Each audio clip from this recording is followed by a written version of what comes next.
the most amazing mechanism happens in the body.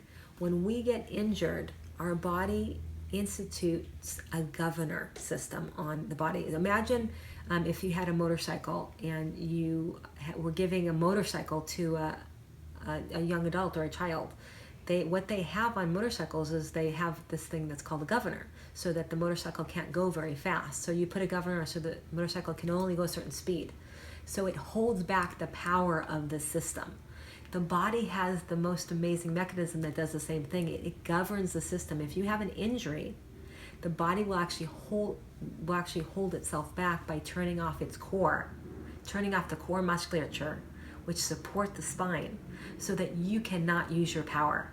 So the body has the mechanism of shutting down its own power, holding back its own power, so you can't hurt yourself. So we see when somebody has injury to their body, their core gets shut down. So that's one of the things we know we have to do when we're rehabilitating the bodies. We have to turn the core back on. So because the core transfers power from the floor up, from the feet to the upper body, if your core is shut off, you can't access your power.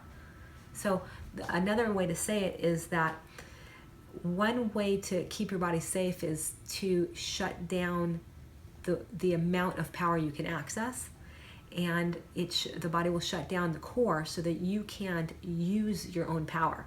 It's a fascinating thing. It's a brilliant model. But when we're rehabbing bodies, we have to realize that so that we can turn the core back on, so we can unlock the potential of the person's strength again.